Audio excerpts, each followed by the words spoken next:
आपको सीधे लेकर चलते हैं उत्तर प्रदेश की राजधानी लखनऊ, जहां पर सीएम योगी आदित्यनाथ का संबोधन चल रहा है। जी, उत्तराखंड महापरिषद के सभी पदाधिकारीगण आज के समारोह में उपस्थित उत्तराखंड से जुड़े हुए सभी बहनों और भाइयों, मैं सबसे पहले उत्तराखंड महोत्सव के लिए महापरिषद को हृदय से बधाई देता हूं। एक सफल आयोजन के लिए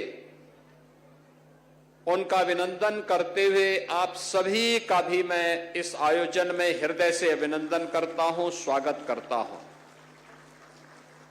मैं स्वागत करता हूं केंद्रीय मंत्री माननीय श्री गजेंद्र सिंह शेखावत जी का,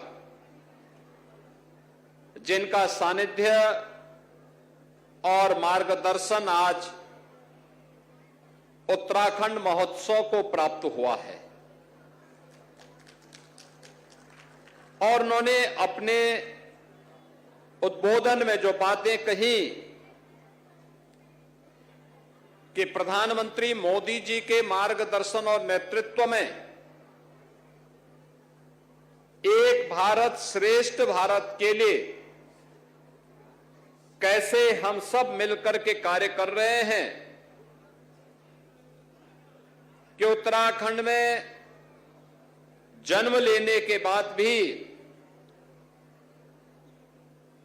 देश की सुरक्षा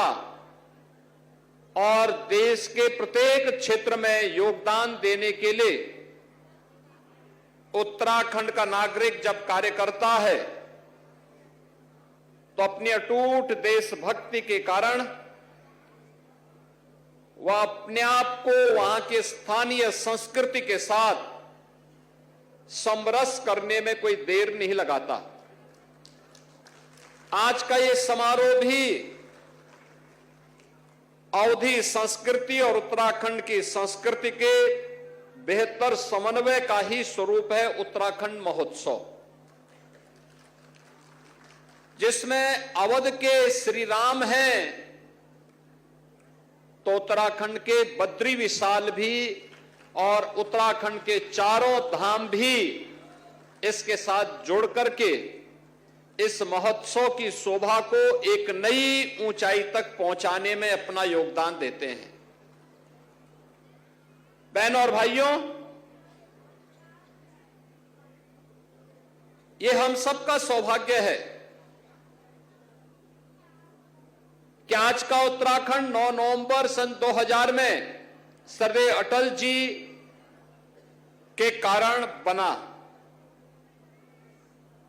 लेकिन उत्तर प्रदेश के विकास के लिए भी उसी प्रतिबद्धता के साथ स्थापना काल से ही अगर योगदान देने में नाम लिया जाता है तो उत्तर प्रदेश के पहले मुख्यमंत्री पंडित गोविंद बल्लभ पंत जी, जिन्होंने एक लंबे समय तक उत्तर प्रदेश के मुख्यमंत्री के रूप में, एक स्वतंत्रता संग्राम सेनानी के रूप में अपनी सेवाएं पहले देश की स्वाधीनता के लिए और स्वतंत्र भारत में उत्तर प्रदेश के मुख्यमंत्री के रूप में उत्तर प्रदेश के विकास के लिए जो कार्य योजना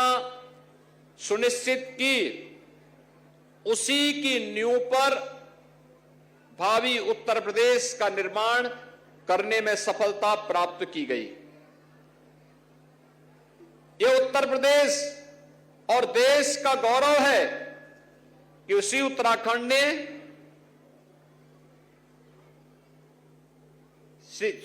स्वर्गीय हेमवती नंदन बहुगुणा जी को और स्वर्गीय नारायण दत्त तिवारी जी को भी जन्म दिया, जिन्होंने लंबे समय तक उत्तर प्रदेश के विभिन्न क्षेत्रों में और देश के अंदर कार्य किया। देश की स्वाधीनता आंदोलन में वीर चंद्र सिंह गढ़वाली का स्मरण हर देशभक्त करता है। और उत्तराखंड बनने के बाद उत्तराखंड की राजधानी, ग्रीष्मकालीन राजधानी को गैरसैंण में स्थापित करके वीर चंद्र सिंह गढ़वाली के प्रति अपनी कृतज्ञता ज्ञापित करने का काम उत्तराखंड के वीरों ने, उस वीर भूमि ने, उस देव भूमि ने वहां पर किया है। ये उत्तराखंड की ही देन है कि भारत की रक्षा सेनाओं की एकीकृत विंग